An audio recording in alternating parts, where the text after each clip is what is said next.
Today we have several readings that can inspire us as we search out our vision. From the psalm, which encourages us, and the song, to sing to our God a new song. Sing to our God, all the earth.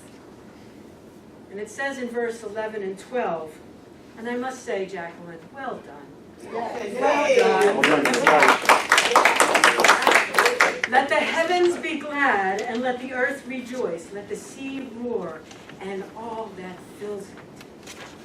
A new song is being created right here in our midst. For us as a church, but also for us as individuals. That new song is a promise from God to each and every one of us that God can and will do amazing and wonderful things in and through us. Do you believe that? Yes. We have one taker. Yes, ma'am. Do you believe that you will experience new life? Yes. Yes. All right, we have one takers. And do you dare to believe that quite possibly, with a stretch of the imagination, that you are the new song that we're going to sing? Yes. Yes, ma'am. All right. Our reading from Isaiah provides wisdom from the Old Testament about the new thing that God is going to do. Verse 18 says, "Do not remember the former things, or consider the things of old. I am about to do a new thing. Now it springs forth. Do you not perceive it? I will make a way in the wilderness and rivers in the desert." Isaiah tells us to forget the old, the former things, because there is something new on the horizon. God has always given the people new beginnings. From the time of the Hebrews coming out of Egypt to the people returning from their exile in Babylon. And those are just two of the examples that we find in the Bible. When we are wandering, or seem to have lost our direction, our compass, and cannot see clearly where we are headed, or who we are, have faith, because God will provide a way. God makes a way in the wilderness, in the desert. It says very specifically in Isaiah, "I am about to do a new thing. Do you not perceive it?" So church, do you perceive it? Do you perceive it? Did you feel that this week? Can you feel the movement of God in your life and also in this congregation? The new breath of the Holy Spirit flowing through you and your community. I can. Maybe it's because I'm new here. God has planted a vision within us, and now we are the ones who must uncover it. We must be the ones to water it, to nurture it, to feed it, so that the vision can become a living, growing passion among us. God has planted in us the future, and now it is us to bring it to life. Do you perceive it? Hopefully all week you have been praying and asking for God's influence and wisdom. So what is our vision? Before we get to that, let's talk a little bit about what vision is. In Moving Off the Map by Thomas Bandy, he describes vision this way. I particularly like the way he's put this on paper. A vision is a song in the heart. It is a metaphor or symbol, a rhythm or tune, a picture or experience, the mere presentation of which elicits spontaneous joy and excitement. Vision speaks to the heart, not the mind. It can never be fully contained in words, and one always feels rather breathless and frustrated trying to communicate it to another person. Yet at the same time, a vision is so compelling that one simply must share it with others, even with perfect strangers. End quote. I like that.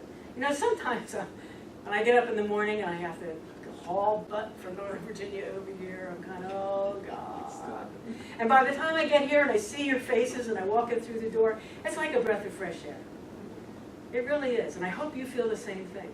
But sharing your vision with perfect strangers is something quite different. I wanted to share just a personal story. Last Monday, I had to go give blood for my annual physical. And I'm sitting there, and she comes in with the needles and the wraps and everything else. And I said, yeah, sometimes I have a hard time finding my veins. And she says, don't worry about it. I pray about it all the time when I come to work. I say, please, God, help me do your will on this person. And I felt pretty good about that. I said, yay, somebody's praying before they even get in here with the needle. But something else happened, right? She said to me, she said, I want to tell you a story. And I said, okay. And she was a very devout, her name was Sherry, and she's a very devout Muslim. She said, I used to pray all the time to Allah. I'd get on my knees and I'd bow down and I'd hit my head on the floor and I'd pray and I'd pray and I'd pray and I'd pray. And I was so very religious. And I said, wow. She said, but you know what? Something was missing. And I said, huh. She said, I watched other people around me, other people in my life, and they talked a great deal. But they didn't act that way. They didn't act the way they talked or what they believed in. She said, and one day, I just went to this church. She said, and all of a sudden, it was like my head was on fire. She said, I saw a vision. I saw Jesus on a mountain. And I'm just thinking, I am so freaking jealous. You know, I haven't seen visions like that, but gosh, do I want one. She says, I did not know, and Jesus proclaimed himself the Lord. She said, I didn't know that Christians thought Jesus was God. I thought he was just a prophet, like Muhammad. She says, and now I know every day of my life that I must share this story. And that's what Bundy's talking about. You can't contain the vision you have. Okay, now some of us will have things like Sherry had, right? And some of us won't. And some of us have little pictures in our head. And hopefully today we're going to come together, okay, and begin that process for this church. Some other traditional definitions of vision are the act or power of anticipating that which will or may come to be. An experience in which a personage, thing, or event appears vividly or credibly to the mind, although not actually present, often under the influence of a divine or other agency. When I read that, I thought about, okay, we're talking magic mushrooms, we're talking all kinds of pharmaceutical things that can help. Vision, that which we hope to be. It is something that we see for our future, calling us forward into the light of Christ. A word of distinction. Vision is not mission. Okay? And this afternoon I brought in a couple of examples to share. But mission is the outward manifestation of our vision. Mission is something that we do to implement our vision. Today, our first step is to focus on that vision. Now, Ed shared with me a quote from Isaiah Washington, a man who wrote A Man from Another Land, How Finding My Roots Changed My Life. And I would just like to just add this to the mix. Quote, I firmly believe that we are all given signs and dreams and put in situations that define who we were and who we are to become. All of it points toward our destiny. Ah, God. It's so inspirational. You're inspirational. My goodness gracious. You might be asking yourself, Reverend Gale, why change? We're fine worshiping on Sundays and doing what we currently do. So why do we need to have a vision? What's the big deal? Well, it says in Proverbs 29, I'm paraphrasing, that without a vision the people will perish. And I believe that to be true. Because if we don't see a future for ourselves and for this church, then there will be no future. Without a passionate vision, then we might just as well go to a good movie and then have lunch. You know, one of the other things that I've been thinking about this week is whether or not I have a vision for my life. Do you have a vision for your life? I give some thought to that. My vision right now, and visions can change. It doesn't have to be this way for the rest of your life. But right now, my vision for my life includes all of you. And I hope this church somehow finds its way into your vision for your life. As Christians, we are blessed by God's unconditional love and motivated by the good news. And we are a vital part in sharing that message and establishing God's realm on earth. That's our sacred purpose. And finally, in our last reading, we heard in the gospel today about the encounter between the Pharisees and Jesus. I'd like to leave you with two questions today, just like I asked if you have a vision for your life. Do you think Jesus had a vision for his life? Yes, to redeem all from Do you sin. think so? Yes. That's very true. Or do you think he was surprised as he was going along? You want me to do what?